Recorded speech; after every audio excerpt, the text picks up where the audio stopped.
we're going to have a look at the alt history paths for Sweden and Denmark. I'm not a big national focus guy, so I will be speedrunning through this, probably misunderstanding loads of these little gritty details. So I'm just going to give you my first impression, what I think, and then have a little look and a little gander, all right, and go from there. So this is the Communist Sweden path, align more closely with the Land Organization, which gives you a recruitable population, which you desperately need as the Scandinavian countries, stability. So basically a bunch of new advisors because you've gone communist. Pretty standard. We have the Nils Flyge. Someone in the comments is going to tell me I'm saying this wrong, and I know I'm saying it wrong, and I say it with pride. Justification time reduction, interesting. Anti-Stalinist, Marxist, and likes Germany. So ideologically neutral, okay? He decides and loves whoever he wants to, okay? Love for everyone. If you love everyone, why don't you subscribe? I love you. Carl Kilbom is moving to seize control of the party. Has split the party in half with one supporting him and the other guy. Right, so you basically choose the ruler of communist Sweden. And in this case, the anti-Soviet socialist gives political power, war support. I get it, but he's a love of democracy. So you're basically deciding here, are you basically siding with the love of Germany and the hate of USSR, or the love of the Allies and the hate of Germany?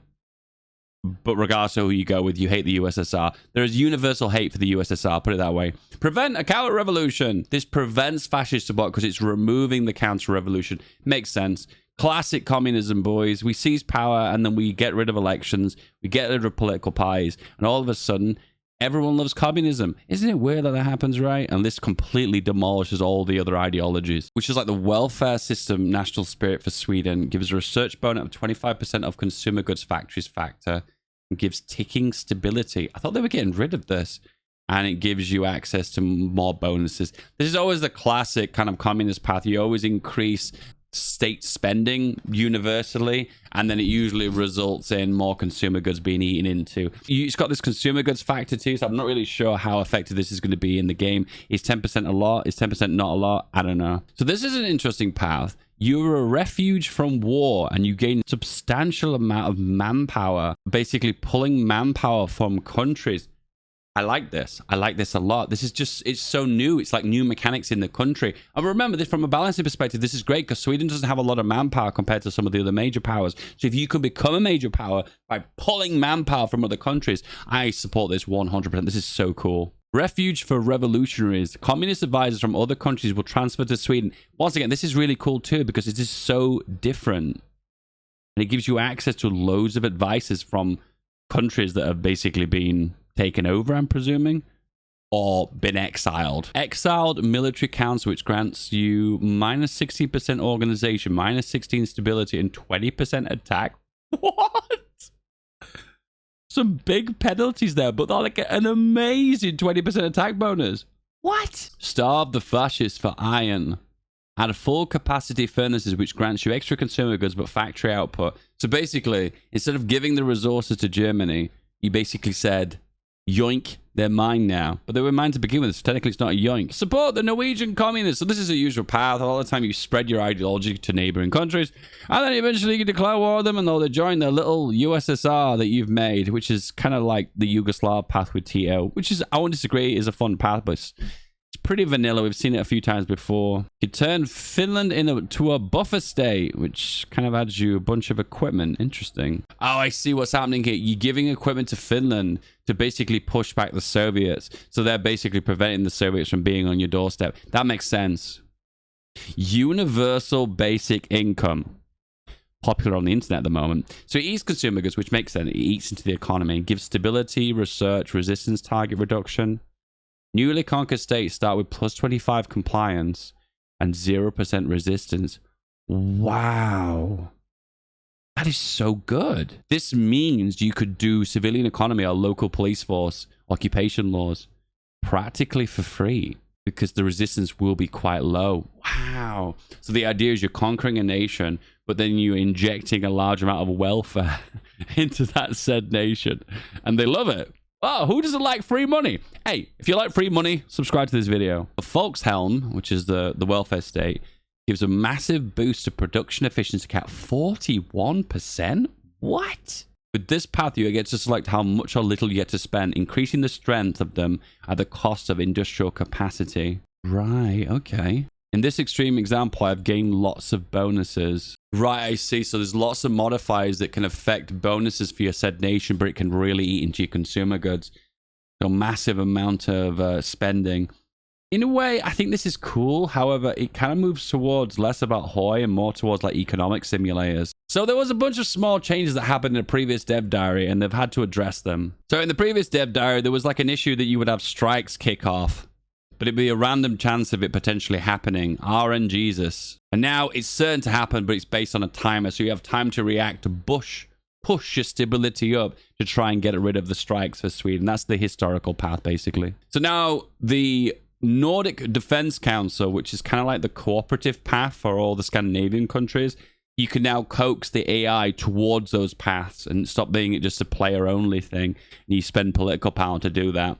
And therefore, when that happens, you can unify and form a big faction with all the Scandinavians and defend against the Soviets and the Germans, I guess. Oh, look at this. Council. Okay, next balance change is they've once again slightly tweaked the resources for a bunch of major powers. So these are the numbers. See this graph here, the middle one? This shows the existing resources of Germany. So in this case, it had 381 steel. And therefore, at the start of the game now, Germany has 253 steel. And that resulted in a loss of 128 steel. Austria's got gone from 5 steel to 15 steel. France has gone from 457 to 313. And UK has gone from 229 to 262. So the UK has gained a little bit. But of course, the biggest winner for this overall is going to be Sweden. One of the issues with some of the minor nations is you just don't have enough resources to kind of be worthwhile on the world stage. And the idea is you make Sweden more significant because of its supply of either iron ore or steel or tungsten to the Germans. I think Sweden's going to have chromium now as well. So there's loads of resources going to be funneled out of Sweden towards the German to boost the German economy. Is that a morally right thing to do or not? I don't know. Sweden, you meant to remain neutral. That doesn't sound neutral to me. This is the best change in Hearts of Iron 4 they've made so far. And that's saying something because some of the changes coming up for this expansion are big. They're adding resources or increasing resources in Africa. Look at Algeria. Look at Tunisia. Look at them. Look at them. They've increased the steel amounts in these regions astronomically. I don't care if this is ahistorical. I don't care. I love it. Okay? You need to give me a reason to defend Africa. There's got to be a reason to do it. And at the moment, I just don't care. So all the time, I just don't defend Africa. Just make a note here that these resources you can't tap into fully because you need to get the compliance up. But that's easy to do, France. You just basically switch from your existing occupational law to local autonomy if you're democratic. And this will up your compliance in a year or so. And then you'll be able access to more of this steel, which you're never going to run out of steel as France anyway, because France is basically the steel king of the world. Also, the UK has had some resources added to this is Ghana, I believe, and it's got access to tungsten, steel, and chromium, and loads of steel here in West Africa. Once again, West Africa, just an area that I don't usually care too much about. The areas that are critically most important, in my opinion, are going to be like the East Africa region, the North Africa region, you know, like Sudan. Like, there's always a lot of combat that happens in Sudan region, but no one really cares about that. So maybe something should be plunked right there. Maybe, once again, I don't care about historical here. I want a nice, fun game experience. And there's not much incentive to defend those regions. Germany has a new national focus. Well, one, as far as we're aware, one. What it is, the German-Swedish trade agreement. What it does is it gives 3 factories to Sweden for free off map. It also gives the ability to construct quick 8% quicker for 480 days. But all the resources in this region of Sweden are given to Germany. Wow. So this is basically solidifying the trade relationship between Germany and Sweden. Okay, fascism and monarchism, which is the right path here. I believe this is the fascist and this is the monarchist path. Might have got those two mixed up. King Gustav V. Prevent a red dictatorship. So basically, as always, the right path are always monarchists, or they tend to be fascist paths, and this is what we've got at the moment. You do have access to the Stormtrooper militia division. Divisions will only become available after changing ideology to fascism. Please be a division I can delete. Please don't give me divisions that I can't delete. That really upsets me so much. There's nothing worse than being given this new awesome battalion, but you can't modify the template, and then you can't delete it either. That gives me big sad, okay? Big sad. Appeal for support for the nationalist movement. You're given a bunch of decisions, and these decisions give, I presume, bonuses to give you incentives to keep fascist. Oh, this one's a good one. The Reichsprotectorate of Nordland. And you gain a bunch of claims. I guess you're expanding to Greater Sweden. The Kingdom of Sweden will be known as the Kingdom of Sweden. This was an interesting focus. Allows you to exchange holdings. I'm gonna guess. Oh, look at this. The Sun Lounger and the Palm Tree. Yeah, this is what I expected it to be. So every different attempt that Sweden has at forming colonies abroad, they go and approach the rule of these nations and ask for the land. They're going to ask for New Jersey from the United States. Wow, alt history.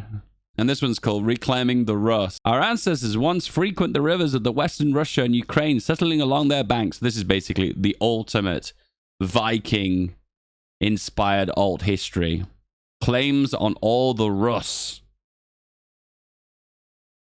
Det Storn Nordiska Riket. All right, I'm going to say one thing, okay? I don't quite understand why some of the names of countries are in like local languages. I never quite got that, you know? Is it because if you translated this, it would sound like the Nordland Empire or something, you know?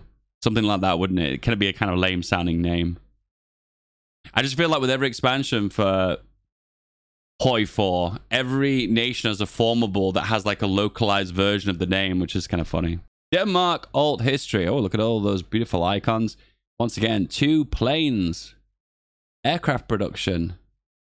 Aligned with the Overlord. So, instead of trying a path where you work with the Germans and you kind of form your own little mini puppet nation to try and survive and prevent the Germans from demolishing Denmark, and then secretly work with the Allies behind the scenes, this is the alternative path. You kind of align with Germany to gain independence and become a fascist nation secretly in the back room, which is strange if you think about it, because you're going to have to wait until 939 before you can go your fascist path.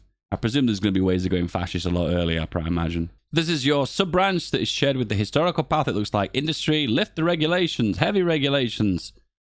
Introduce the 5-year plan or limit social mobilization.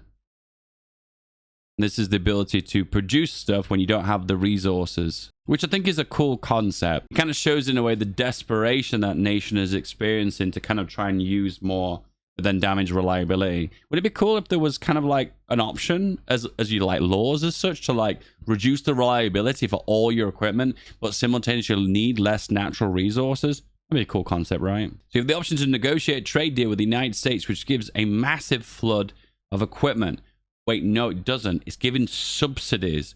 So my understanding is the international market now has the ability to buy something on the market or discounted if it's a part of a subsidy. So if I wanted to buy 500 fighters from the United States, I could do that with this focus, but I'll be buying them at a discount or I'll be buying them for free. I presume you'd be buying them at a discount. It wouldn't be free because a USA player would not really want ever that to happen, would you? You want to sell things for nothing. Apparently, they don't really talk about how subsidies are going to work until a future dev diary, so hold on to your butts. We'll come back to that another day. You can ask for protection, and the result is we give the Faroe Islands to the United Kingdom. It will give us a guarantee and give us off-map civilian and military factories. It's different. It's different. And we can do the same for Germany, too. Whoa. And the Soviet Union. Give Greenland to the United States. Can you remember when Donald Trump said he was going to buy Greenland? Nice move. Some of the bonuses you get with this are massive, by the way. Like, because there's a total of 8 factories here. Could you get them all? And get guarantees from everyone? Basically handing out all your territory to everyone around you? That would be weird. No doubt about it. It just seemed like the main theme of Denmark is seeking help elsewhere. And you've got options to seek alliances for loads and lots of people. I love this one. To do Dane, we need to seek protection to secure our sovereignty. Blah, blah, blah. That's good. I like it.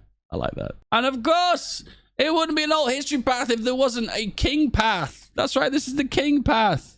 This is the badass king of Denmark. Oh my goodness. Covered in tattoos. Damn. Man, he loves Denmark, you can tell. So it looks like there's an option here to sway the Swedish public opinion, which would boost their non-aligned in regions. I get where this is going. You're going to restore the Danish Empire, aren't you? You're going to basically put Sweden and Norway back under your personal union, aren't you? I will say that 0.15 per day for a year is actually quite high. So it does give you the ability to push them towards the ideology quite fast. And if you get the requirements just right and boost relations, you get to make Sweden a puppet.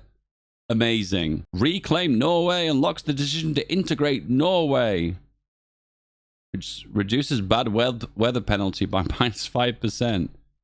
Prepared for Norwegian weather. So you've got different options here. They're all kind of alt history. Avenging 1864, which is basically the Prussians yoinking land. The Dominion of Maris Balsia, which is kind of like your North Sea Empire. And then there's... Oh, wow. We're going really far back here. We're basically Daneland of the UK, of England. Wow. Okay. They always said, the devs of HOI4, they always said that they never wanted to go too far with alt history, but this is going really far back. This is a pretty romanticizing of the past. Fascism! Oh! Who would have thought, eh? Seizing power? Denmark first? And these focuses seem very familiar. Working with the Germans to gain subsidies? So it's basically, instead of working with the Americans on the democratic historical path, you're working with the Germans to gain bonuses, basically. Institute corporatism, which once again has another option to reduce resource penalties. I'm getting the impression now, it's just a vibe, that there's not many resources for Denmark. I'm getting that vibe, okay? So it looks to me like they're taking the resources out of Denmark to give you less penalties when it comes down to having low resources. And there we go, another 5% here. War reps. Until you reduce until it gets so low that you reduce the resource penalty to -100%, and technically everything's free. Who needs rubber anymore when you've got, well, tires made out of rocks? Once again, we're back to the Flintstones. And that's it, boys. Alt history is sexy. Support companies are amazing. And don't forget, if you enjoy this kind of content, don't forget to like and subscribe. Boop. I'll see you soon. Bye-bye.